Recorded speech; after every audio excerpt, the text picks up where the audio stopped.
There's a lookout over the shores of the beautiful Lake Ontario, with the Toronto Islands off in the distance. And hey, there it is, Thursday, August 27th, 2026. It is 2:40 p.m. The temperature is around 25 degrees Celsius. And not too long ago, while I was recording a live stream, I got word that the child diddling commander-in-chief down south signed an executive order renaming Lake Ontario to Lake of America. I thought, just since I happened to be right here on the shores of Lake Ontario, I would do a quick reaction to that. As the wind picks up. But basically it boils down to Trump saying Canada ripped America off under a trade deal that he himself negotiated and bragged about as being one of the greatest deals ever.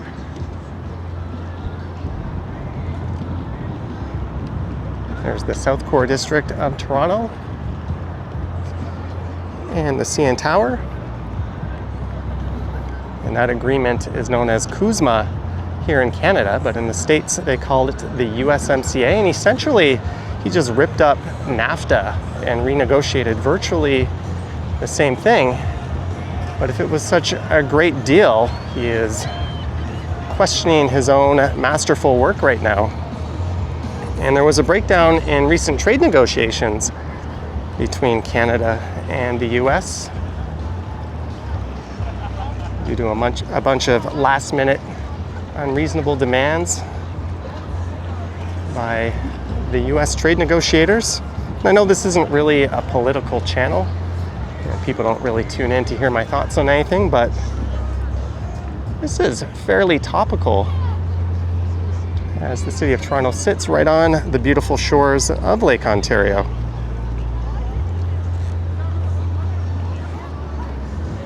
It's obviously a very petty and stupid decision. He signed an executive order which, from the point of view of someone in Canada or anyone anywhere in the world, is entirely meaningless.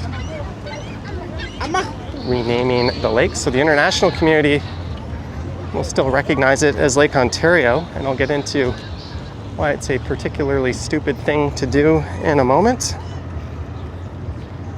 And I was actually just interviewed by a friendly gentleman from the CBC News right here on the boardwalk. I just stopped to put my gear away after doing the live stream. I saw a dude with a camera and another one with a microphone strolling down the boardwalk here, and I thought maybe they would stop and ask just about that. But I guess the obvious question is, if the deal that's in place right now is so terrible, why did the self-proclaimed great deal maker sign it himself?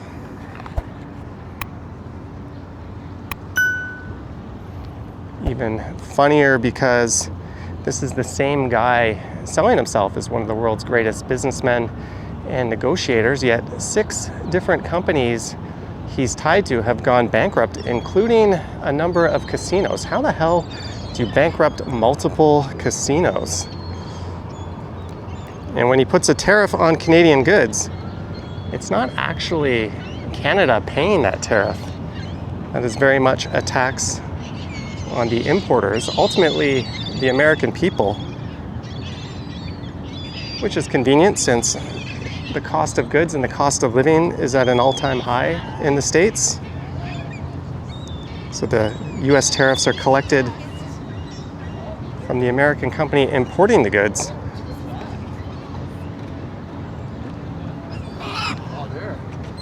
As some seagulls dive bomb me.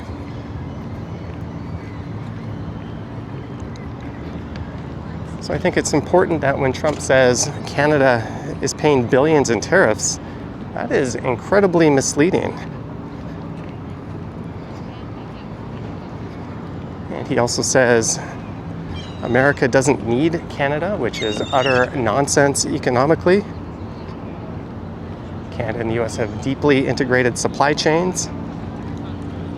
And Canada is an enormous supplier of oil, natural gas, I'm just thinking off the top of my head here, electricity, aluminum, lumber, auto parts, and potash. Let's see how your farming community does without cheap potash flowing over the border. And of course, you can replace some Canadian imports. But long story short, this silly trade war is going to take two very integrated and close-knit neighbors and just force them to tax the hell out of their own people in retaliation for one another.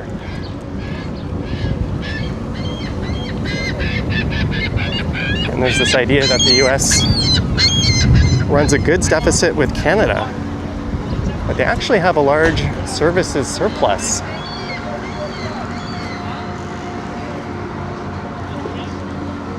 So what the hell does all of this have to do with this body of water here? Well, absolutely nothing. It is just a grown man throwing a temper tantrum.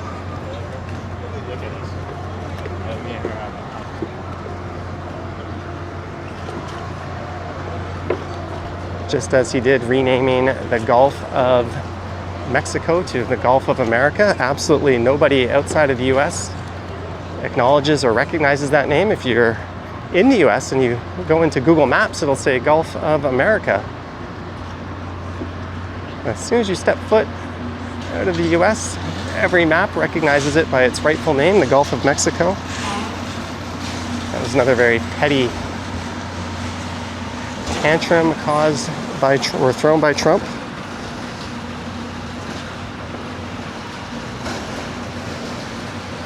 So basically, through the executive order, it lets Trump control the terminology used by his own federal government.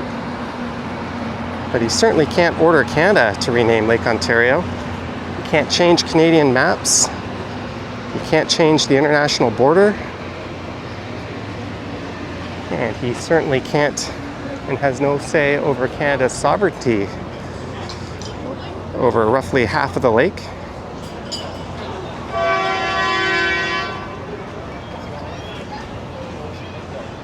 It's worth noting, Lake Ontario itself is shared by Canada and the US. And naming the lake after one of those countries is not only ridiculous, it doesn't solve any problems, it doesn't create any jobs, it doesn't lower any prices, it changes no borders, it changes no water rights. It's basically just political branding applied to a lake, and ultimately one to distract from a failed war in Iran. And of course, all of his adventures on Epstein Island.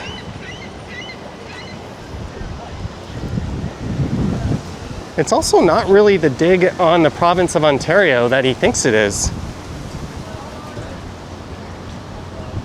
Long before Ontario was a province, or Canada was a country, or the USA was a country for that matter, the word Ontario was used to name this lake, which, depending on which source you cite, could mean sparkling water or source of great water. It's an indigenous derived name that dates back to the 1600s. The US didn't even declare independence until 1776. And Ontario didn't become a province until 1867. So in other words, the province inherited the older Ontario name. The lake wasn't simply named after the province.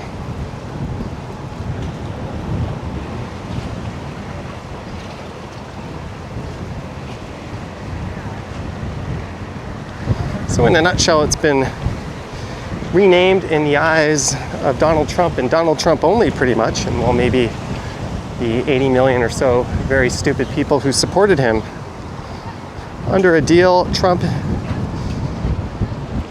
negotiated and signed himself, but says was a ripoff for the Americans. And his grand economic solution is tariffs that are collected from American importers and a fake name for a lake. So because he doesn't like the agreement he signed, he's going to tax the hell out of his own people and rename a lake. Well, yeah, I have to pay your way back.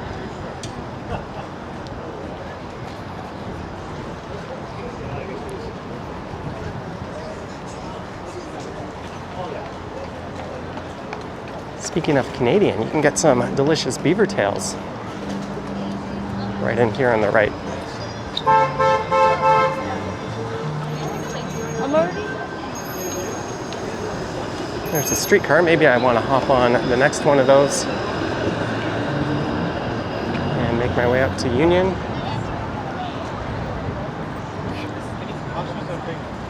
There's a great view of the city right around the corner here. Yeah, they might. Yeah. Good idea. So it's kind of funny for a man who built his reputation on being a brilliant businessman at 6 corporate bankruptcies and a string of failed casino ventures. Make the trust me, I know what I'm doing deals routine that he plays just a little hard to swallow, at least to anyone with a double-digit or greater IQ. Hey, Ev, this is a. So you can call it whatever the hell you want to call it. We will continue to call it Lake Ontario, so will everyone else in the international community. Speaking of things we will continue to call it, at the base of the CN Tower is the Toronto Sky Dome, where the Blue Jays are going to be playing the Royals later tonight. There's some people on the edge walk right now.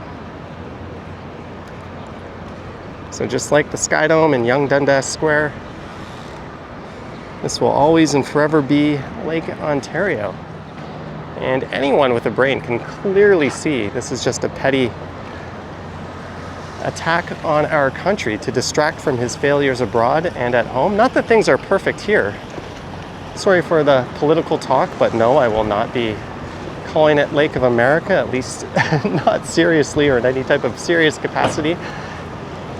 Neither will anyone else with an ounce of intelligence to their name. But anyways, thank you for watching, guys. We'll get back to the non-political videos tomorrow. And I'll probably do a live stream in the coming days. So I look forward to your thoughts and opinions down below. If you wish to support what I do, there's links to my Patreon and YouTube channel membership down in the description. I've got an Instagram account at Johnny Strides, and there is a super thanks button down below if you wish to say thanks that way. From a glorious and beautiful Lake Ontario, thank you for watching, and I will catch you on the next one. Yoink!